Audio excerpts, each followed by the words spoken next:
Bismillahirrahmanirrahim. Alhamdulillahi rabbil alamin. Wa afdalu salati wa atammu taslim ala ashrafil anbiya'i wal mursalin nabiyina Muhammad wa ala alihi wa sahbihi ajma'in.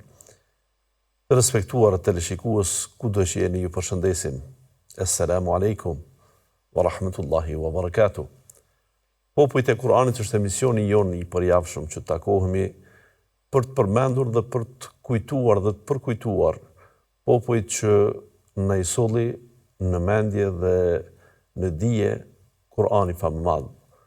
Kur'ani, libri Allahu Gjelle Gjelaluhu, i cili nuk është libër aq voluminoz sa të përmenden në të gjithçka që ka kaluar para nesh.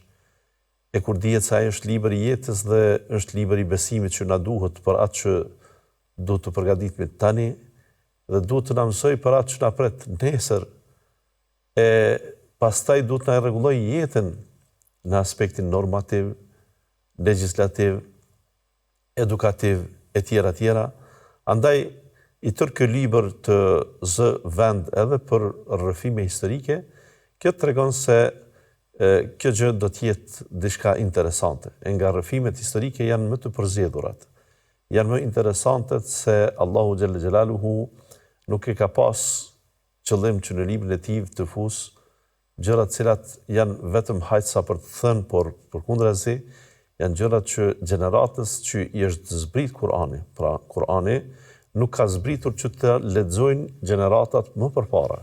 Kur'ani ka zbritur që të lexohet nga koha e Muhammedit sallallahu alaihi wasallam e derisa të jetë kjo botë. Me fjalë të tjera, pra, është me interes të këtyre gjeneratave prej mesjetës e tutje, në vijim, pra ku jemi edhe tani ne, edhe ata që do të vinë pas nesh deri kur ka caktuar Allahu Gjelle Gjelaluhu, që të ekzistojë kjo gjësi, ne mësojmë pra nga ato mësime të kaluarës të popujve të mëhershëm, në mënyrë që të dimë se kush ishin ata, pse ishin, nëse janë, kush janë, e nëse nuk janë më, pse nuk janë. Dhe të kuptojmë eventualisht se si Allahu Gjelle Gjelaluhu u soll me besimtarët, e si u soll me zullumqarët, me mosbesimtarët, me ata që e mohuan atë e kështu me radhë. Derisa në këtë botë jemi ardhur që ta njohim Allahun, ta adhurojmë atë, atij t'i kërkojmë ndihmë dhe falje, atëherë nuk ka vend që ne të bëjmë dynjan për qëllime të tjera, të jetojmë në këtë dynja me funksione të tjera, me misione të tjera, sepse të gjithë jemi njerëz, të gjithë kemi lindur dhe të gjithë do të vdesim, e pastaj të gjithë do të ringjallemi. Andaj edhe kjo sisoj i bie se ne duhet të jemi në një mënyrë apo tjetër pranë mësimeve të Allahu Gjelle Gjelaluhu, që të jetojmë jetën me atë që ai ka dëshiruar prej neve që të jemi adhurues dhe njohës të tij. Kjo sisoj është me interes për të dimë dhe të kuptojmë se cilët janë popujt eventualisht që kanë shkuar dhe kanë kaluar, dhe pse ata pra më nuk janë, sidomos këta. Sot kemi një ngjarje të madhe që i ka ndodhur njerëzimit, respektivisht ardhja në jetë e një profeti, e një pejgamberi që është prej pejgamberëve të mëdhenj dhe më të dalluar në përgjithësi nga të gjithë pejgamberët. E padyshim është pejgamberi më i madh i popullit të tij. Është fjala për Musain alayhis salam, që në librin Allahut zë shumë vend. Është pra që përmendet më së shumti, mund të themi, më shumë edhe se Ibrahimi alayhis salam, që kishte shumë rrëfime për Ibrahimin, e që kemi pasur se ishte mbi një gjuz i Kur'anit që përmend Ibrahimin. Nuk ka dyshim që Musa alayhis salam ka përsen gjuzin në librin e Allahut. Pra përmendet në vende të ndryshme, në mënyra të ndryshme dhe për gjëra të ndryshme. Musa alayhis salam është i tërë i mrekulli, dhe ne do të mundohemi që ato që janë më interesante t'i shkëpusim sonte, e edhe në javët në vijim me ju, në mënyrë që të dim se kush ishte, pse ishte dërguar, si ishte zhvilluar e tjera ky njeri, dhe pastaj çfarë Allahu bëri me këtë. Unë para vetes kam librin e Allahut dhe do të lexojmë disa prej ajeteve që Allahu xhalla xhelaluhu na përmend për këtë njeri të madh, pra që të kuptojmë se kush ishte ky njeri i madh.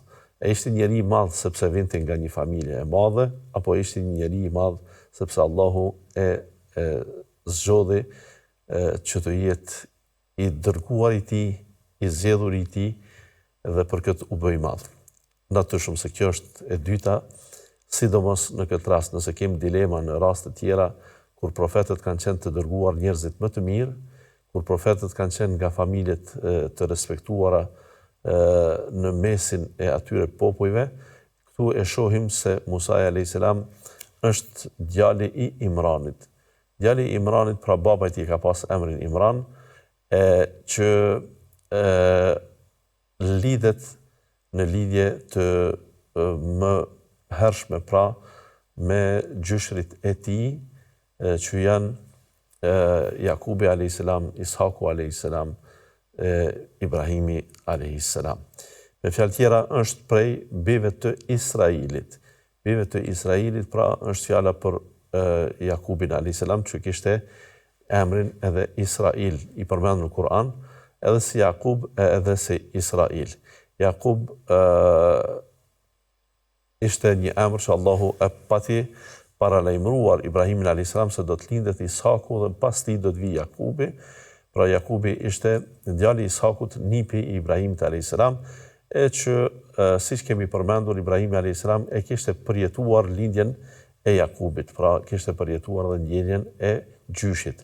Edhe pse ishte njeri shumë i shtyr në moshë, pra s'kishte fëmijë gjatë kohë, i pati lindur Ismaili më herët, pastaj edhe Ishaku, dhe kësaj u kompletua familja e tij, por kur i lindi Ishaku, që ishte lajm shumë i gëzueshëm dhe i pabesueshëm për vetë Ibrahimin a.s., por për bashortën e tij, me tekst veçantë për Sarën, se do të lind Ishaku dhe pas Ishaku do të vijë Jakubi, kjo që ishte një sihariq mbi sihariqin e Jakubi a.s., sikur që e dini, kishte 12 djem, prej tyre ishte Jusufi kishte përfunduar në Egjipt, kishte përfunduar si djalosh i ri, i robëruar, i gjetur në Pus, pastaj i shitur dhe ishte rritur në familjen e ministrit të financave të faraonit.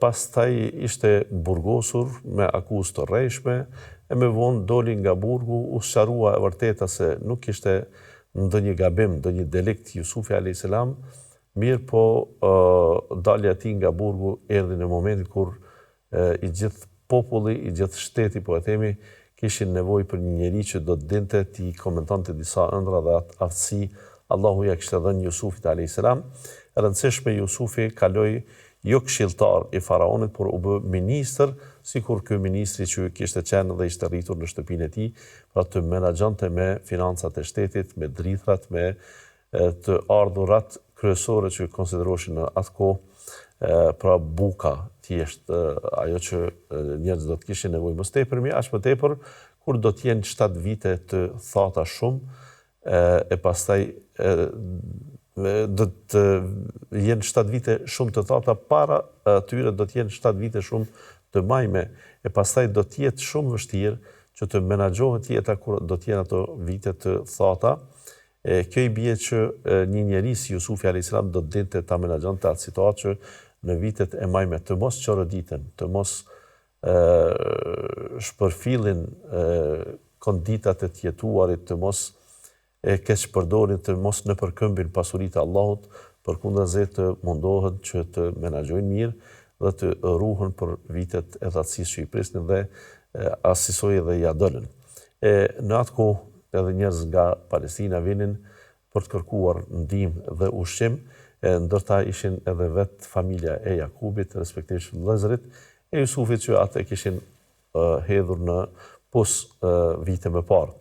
E rëndësishme, e kemi shpjeguar gjërësisht ngjarjen e Jusufit a.s., kemi kuptuar se Jusufi a.s. si ministër bëri taktiken që vëllai të ndalet e ata vëllezërit e tjerë të kthehen pa Benjaminin, ndërkohë që i kishte detyruar që të vinin edhe me prindrit në Egjipt. Kësaj ata erdhen, erdhi për Jakubi, erdhi bashortja e tij, nëna e Jusufit a.s.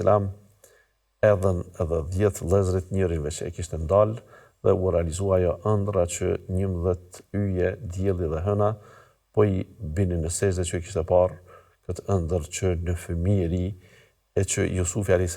ishte ai person që më vonë do të mësohet i komentoj vetë ëndrat, por në këtë rast nuk ishte që e kishte kuptuar këtë ëndër, por i kishte mbetur në kujtesë gjatë jetës, më falni, a Jusufit a.s. Jakubi pati thënë, mos ja trego këtë ëndër vëllezërve sepse mund të xhelozojnë nga kjo ngjarje.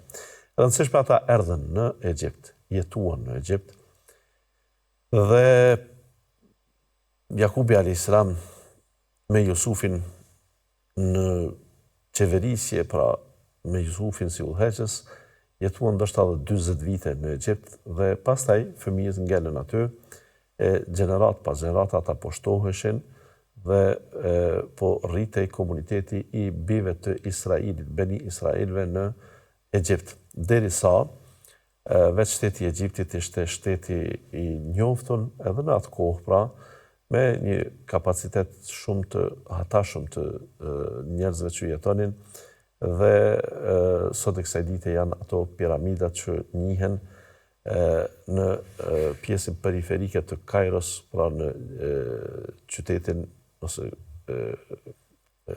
komunën e Gjizës, në afërsi të Kairos, që ato tashmë janë të përzjera si qytete dhe jetojnë në qytetin e madh të quajtur Kairo.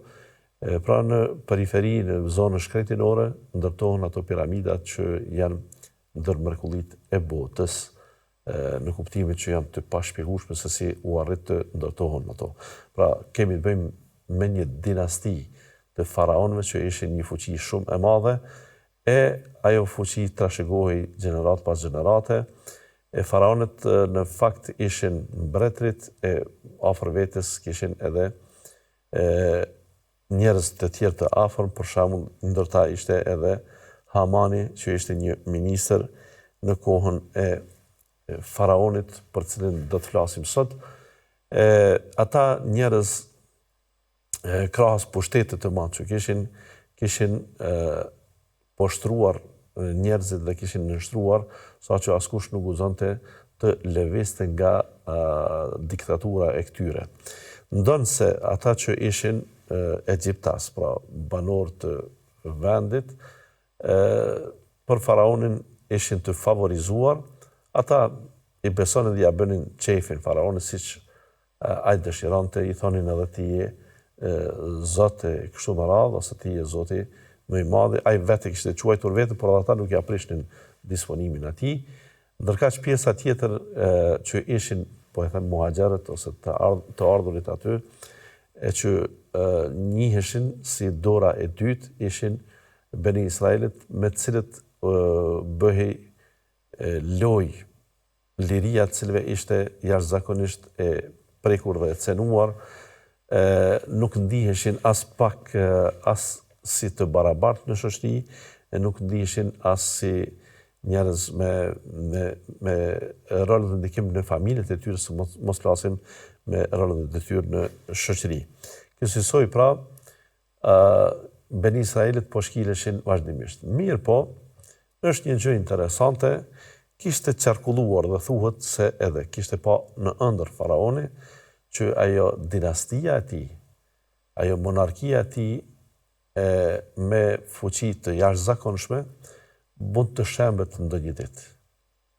Dhe le që mund të shembet, por ata që do ta shembin janë pikërisht këta populli që janë më të dobtit, që janë më të pafuqishme, që janë të shkelur në çdo mënyrë. Saqë kjo bindje që ati kishte ardhur dhe në një formë, asa janë njerëz që nuk e kanë filluar botën të jetojnë, pra kanë pasur tregime edhe për popujt të mëhershëm, edhe për ngjarje të mëhershme, dhe ajo fjalia e famshme popullore, kungulli askujt nuk i shkon gjithmonë mbi ujë.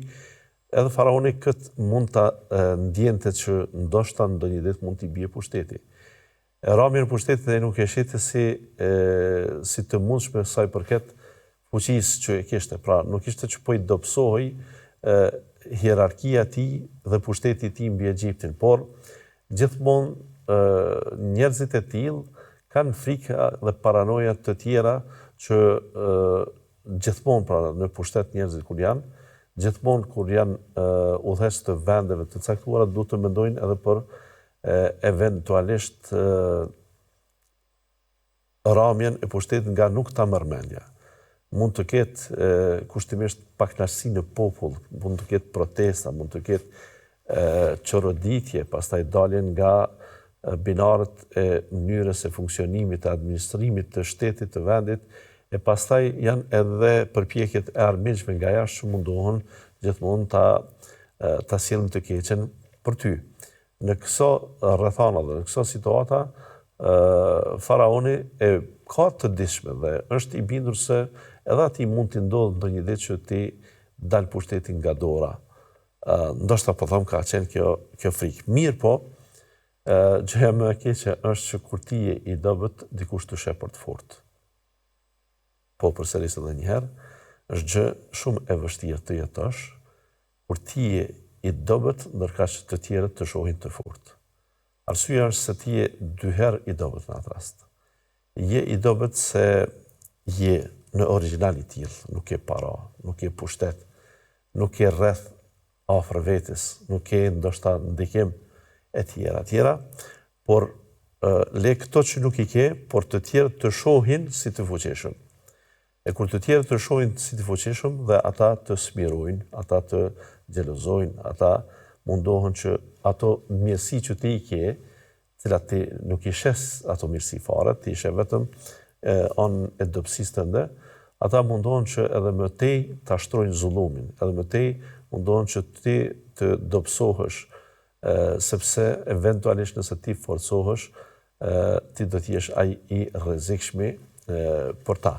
Dhe kjo i ka ndodhur pikërisht të Beni Israilve.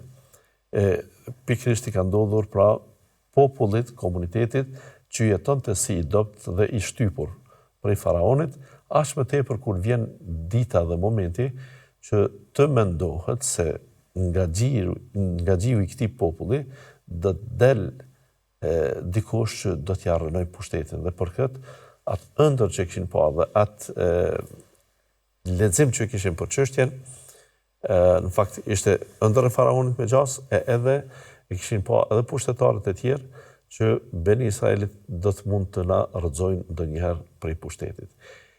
Kësaj ai që ka pushtetin në dorë, ai që ka fuqinë në dorë, atë që e shes si të rrezikshëm, edhe po të ishte i fuqishëm, sa do i fuqishëm, ky do t'i përdor mekanizmat shtetëror për ta rrënuar, për ta shkatruar atë për cilit sheh rrezik. Mirë po është interesante kjo që e thash, kur ti je i dobët dhe të tjerë mendojnë se je i fuqishëm, je dy herë i rrezikuar, është në një farë forme nga matjet e dynjas, nga matjet e njerëzore. Në të kundërtën, nëse njerëzit të shohin të fuqishëm, e ti nuk je, ata me përpjekjet e tyre të forcojnë edhe më shumë. Ti ndoshta vërtet një ditë bëhesh i rrezikshëm për ta. Ndoshta një ditë vërtet bëhesh personi jo që ishe i paparashikuar, por i tejkalon edhe ato parashikimit e tyre për rrezikun që mund t'ua sjellësh. Dhe kjo të respektuar të leshikues tregon që kjo gjësi nuk shkon vetëm me ligjet e fizikës. Për këtë ne duhet ta njohim metafizikën. Pra nuk janë këto rregulla që ne po i mësojmë, po i përmendim edhe të sociologjisë njerëzore, se sigur të themi 1 dhe 1 bëjnë 2, apo në sociologji njerëzore se ky popull bie kur ndodh kjo, ose ky popull ngritet kur ndodh kjo tjetra.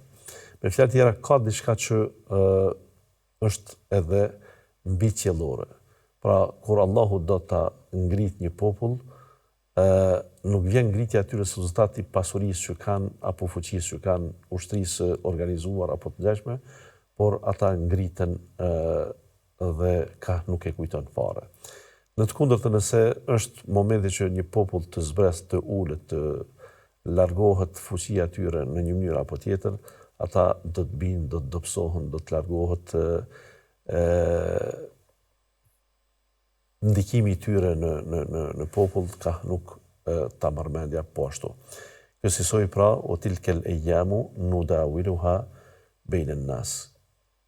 Popujt, generatat dhe Allah thot e kështu janë ditët në epokat pra, që ne i shetisim në për njerëz. Pra, i fuqishmi bëhet i dobët, i dobët i bëhet i fuqishëm, i varfër i bëhet pasanik, e i pasur i bëhet i varfër e kësisoj. Ose ne do t'ju sprovojmë juve me gjithçka që mund t'ju rrethoj, andaj në këtë botë pra edhe shëndeti, edhe pasuria, edhe pushteti, edhe numri i madh i anëtarëve të familjes e tjera, të gjitha që janë për të mburr kur i ke, mund të mos jenë një ditë dhe ti po ashtu, nëse je i kapur dhe i lidhur për Allahun xhel xhelaluhu, nuk duhesh as pak të dorëzohesh edhe kur nuk i ke këto privilegje. Musa a.s. pra që ne do të flasim për te, është nga Beni Israilit, pra është djali i Imranit. Imrani do të jetë një stërnip i largët i vetë Jakubit a.s. apo i Jusufit, i Ishakut dhe Ibrahimit a.s. Baba ti i Imrani, nuk është ky Imrani që përmendet në që një sure është familja Imranit në Kur'an, që ka të bëjë me babain e Mariemës, ose me gjyshin nga nëna baba nuk ishte, të Isait a.s. Ndoshta ndërmjet dy Imranëve, historia përmend se do të kishte dikun 2000 vite dallim jetë. Pra ky Imrani që po flasim është në një epokë të mëhershme, e prej tij do të lindet djali i tij Musai, që më vonë Allahu xhalla xhelaluhu këtë njeri do ta bëj profet dhe pejgamber, e ne do të vazhdojmë me ajetet e Kuranit që përmendin këtë ngjarje kaq të madhe, një pjesë të tyre në fakt jo të gjitha për lindjen e Musait alayhis salam. Do të themi pas pak ju qëndroni me ne.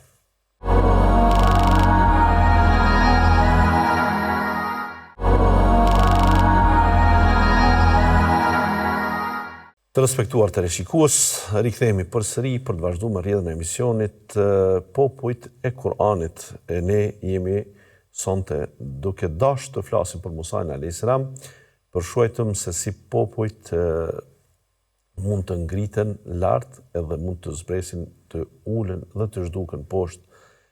Një ngjarje të këtillë do ta kemi sonte me pejgamberin e Allahut, me Musain alayhis salam. Allahu thot Tasin Mim në surën El-Qasas, tilka ayatul kitabil mubin. Këto janë ajete, pra Tasin Mim, këto janë ajete të librit të qartë, natlu alejke min naba'i Musa wa Fir'auna bil haqqi liqaumin yu'minun. Pra ty o Muhammed do të informojmë, do të lexojmë prej lajmeve të Musait alayhis salam dhe të Faraonit, pra lajme nga e vërteta për një popull që beson.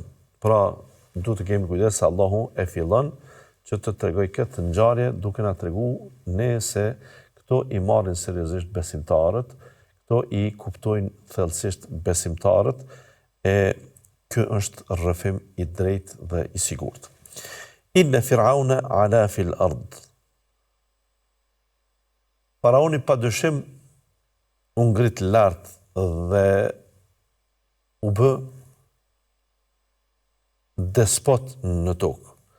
Wa ja'ala ahlaha shi'an yastat'ifu ta'ifatan minhum.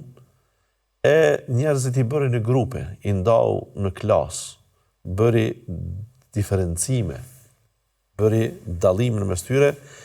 Yastat'ifu ta'ifatan minhum, dikon prej tyre e dobësoj. Yudhabbihu abna'ahum wa yastahyi nisa'ahum. I mbyt shumë herë me shumë vendime fëmijët e tyre dhe i turpron gratë e tyre. Kësaj faraoni sillej me Beni Israelit.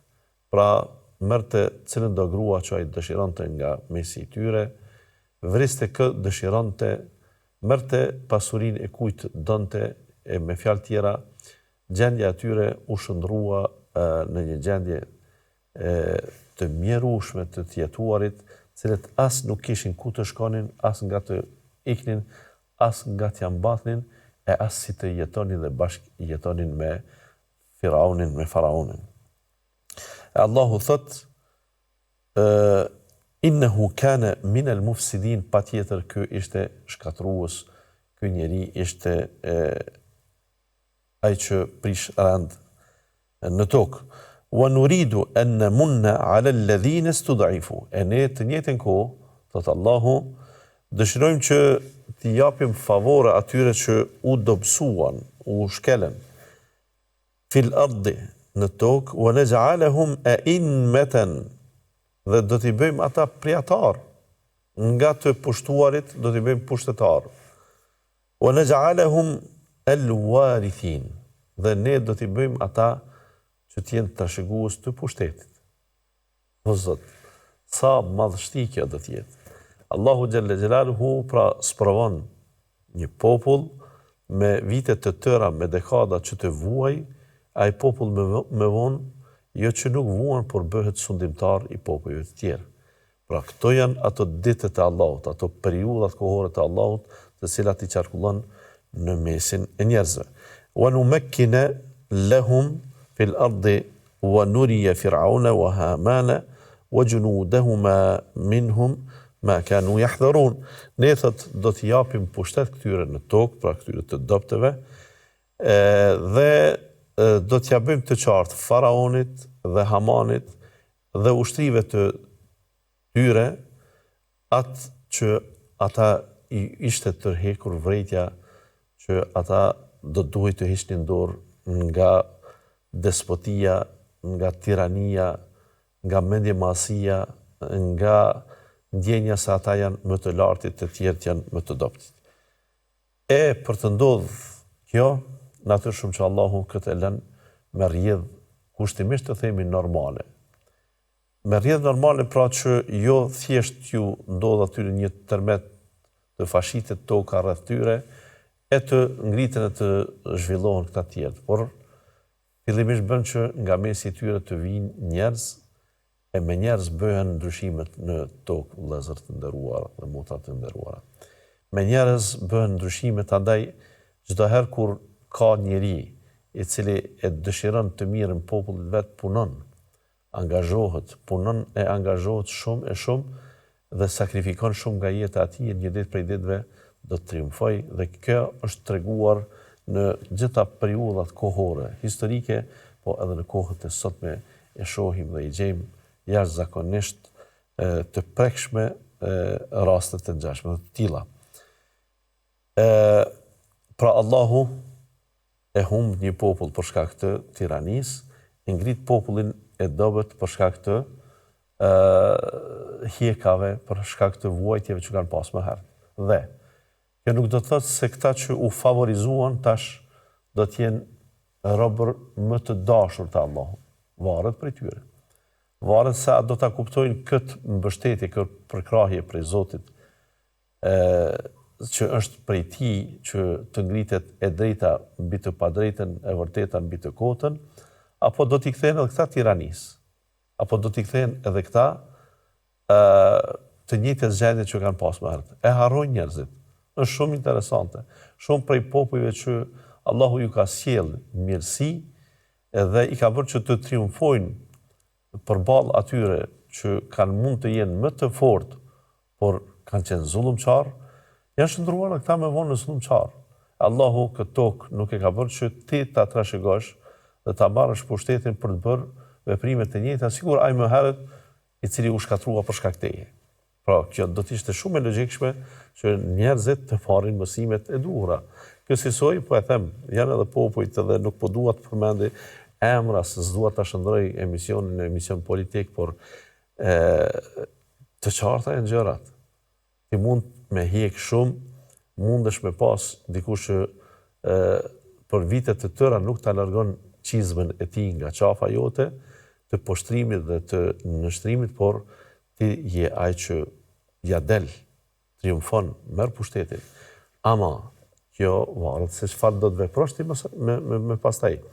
A do t'i kthesh Allahut sikur atëherë kur ke qenë i poshtruar dhe ke lyp ndihmën e tij, apo do të bësh një sikur ka bërë pararendësi jot, pra që ti kthehesh edhe ti pasioneve, dëshirave, korrupsionit, në vjedhjes, plaskitjes, poshtrimit të tjerëve, favorizimit të elitave rreth teje e kështu me radhë. Për të ngjarë një ndryshim kaq i madh, Allahu xhalla xhelaluhu thot: "Wa auhayna ila ummi Musa an ardi'i." Thot e ne thot i shpallëm, kështu Allahu e quan, pra, ne i shpallëm nanës së Musait alayhis salam që ti jepi gjik këtij fëmije. Çka është fjala kështu? Në këtë kohë, faraoni kishte marrë një vendim që fëmijët e lindur nga Beni Israilit, që janë meshkujt, të vriten, të mbyten. Madje këtë detyrë kishte bërë vetë Beni Israilit. Ata do të detyroheshin që fëmija që lindet djalë ta mbytnin vetë. Allahu xhalla xhelaluhu po e lind pikërisht në ato rrethana, në ato vendime të marra nga faraoni, po lindet Musai alayhis salam, e nëna e Musait, pra, kur po e linda e po e di se duhet t'ja bëj sikur që kanë bërë edhe nënat e tjera me fëmijët e tyre, pra që edhe ajo do duhej ta mbyste. Por Allah thot ne e inspiruam atë. Edhe i tham, ka lindur, usheje njërë. Fe idha khifti alejhi, fe elqihi fil jem. E kur ke frikë që do të vjen momenti se ata do ta rrëmbejnë dhe do ta vrasin, ti bëje një tabut, bëje një sandëk, një arkivol ta quaj, dhe gjuaje atë në ujë.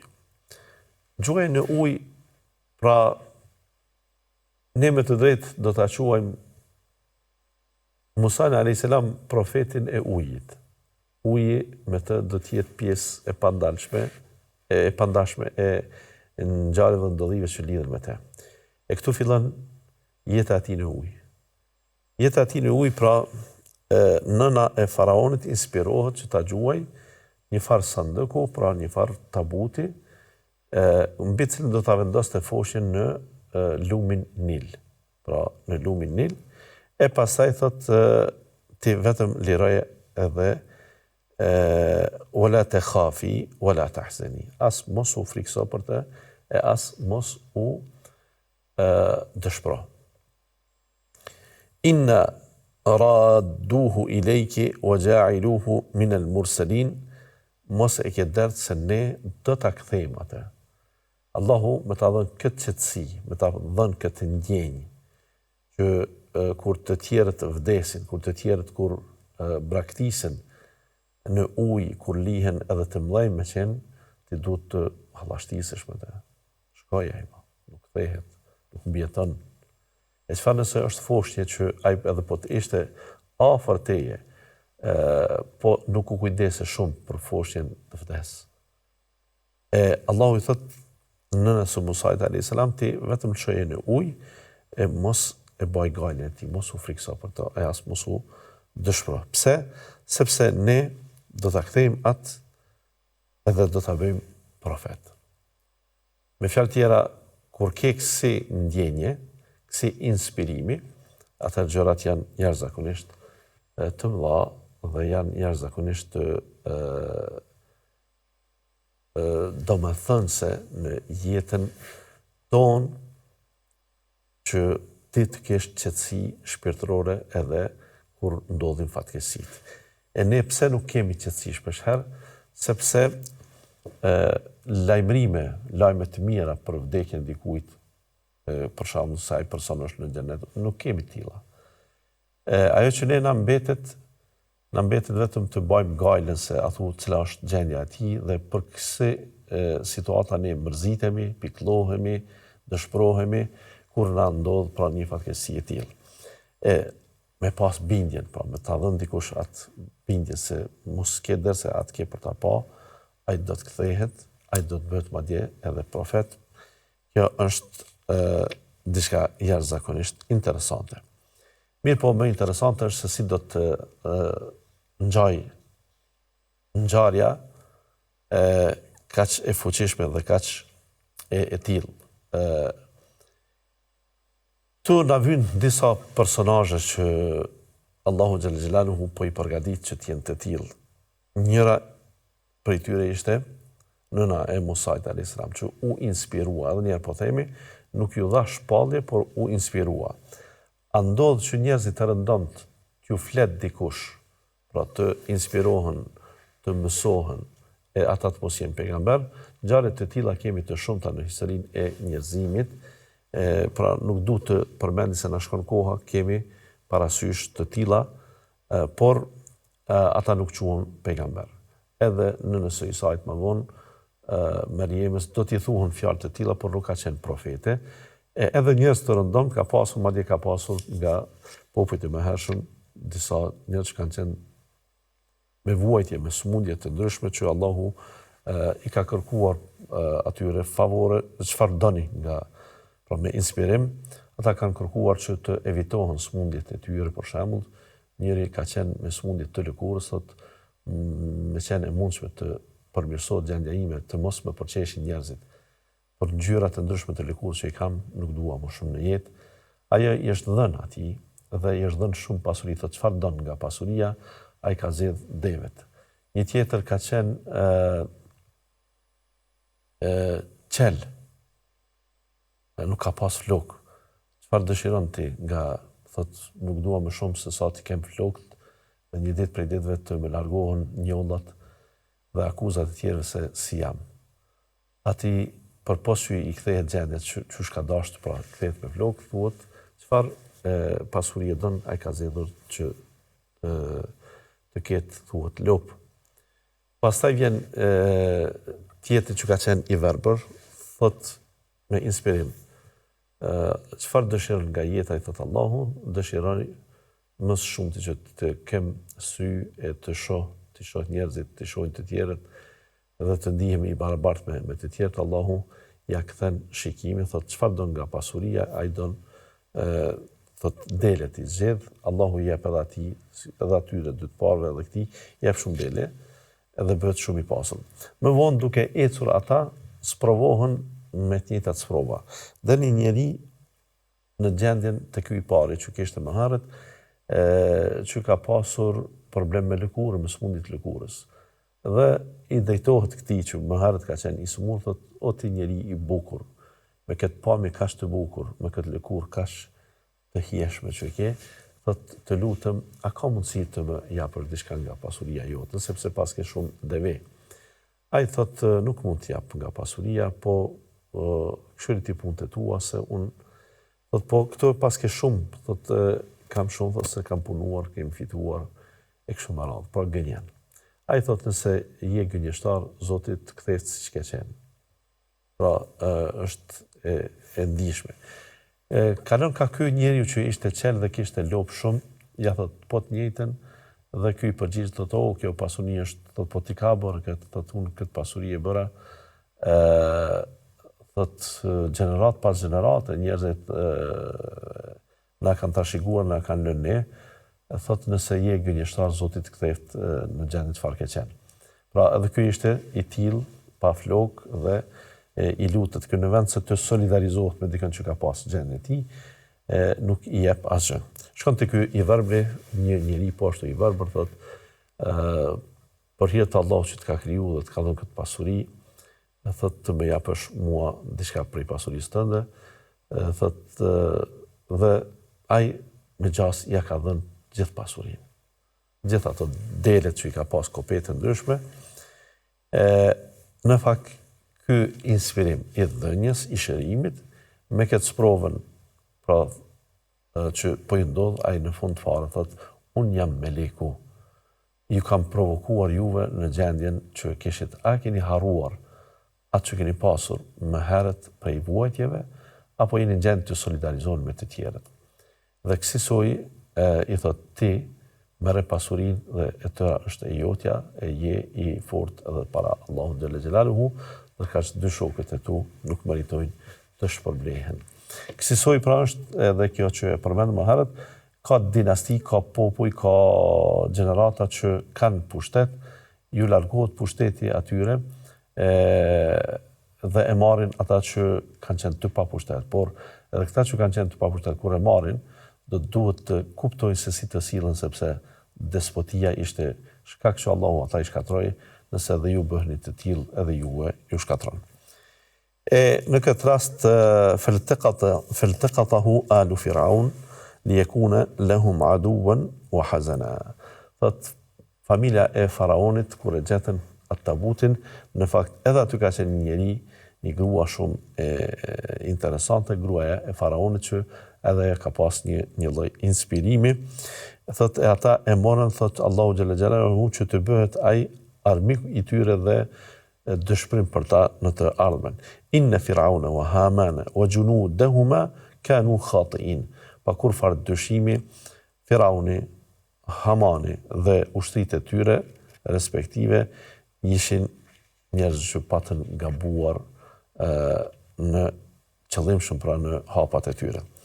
Wa qalet imra'atu Firauna qurratu 'aynin li wa lak. I thot gruaja e faraonit, i thot faraonit: sa mirë, na qetësohet syni edhe mu edhe ty. Thuhet se ata nuk kanë pas fëmijë. Dhe ajo në këtë rast e ndjen që ky mund të jetë ai fëmia që do t'ja marr pushtetin, por edhe ajo e pati kuptuar që faraoni është despot, është njeri pa drejt, ndërka s'kishte mundësi që të largohej prej tij, prej zullumit që kishte. Edhe thot ajo: la taqtuluhu asa an yanfa'na aw nattakhidhahu walada wa hum la yash'urun. Thot ajo: mos e mbytni. Ndoshta na bën dobi neve, apo mund ta birësojmë, mund ta adoptojmë dhe ta bëjmë fëmijë tonin. Ata nuk po e hetojnë një gjë, një prapaskend që do të mund të ndodhë. Wa asbaha fuadu ummi Musa fariga. Mirë po, me kalimin e kohës, zemra e nënës së Musait a.s. u prek, se nuk e dinte se çfarë po ndodh. In kadet letubdi bihi laula an rabatna ala qalbiha litakuna min almu'minin. Thot ajo do të mund të devijonte, do ta humbte sabrin, durimin, po të mos e lidhim ne zemrën e saj dhe të bëhej besimtare. Pra kjo i bie se njerëzit korriten, por këtë do ta kërkojnë ndihmën e Allahut, do ta kërkojnë ndihmën e Allahut në çdo çast, në çdo moment, dhe kësaj do të duhej që të vlerësohej se e tërë mirësia, i tërë udhëzimi, i tërë shpëtimi është prej Allahut xhel xelaluhu.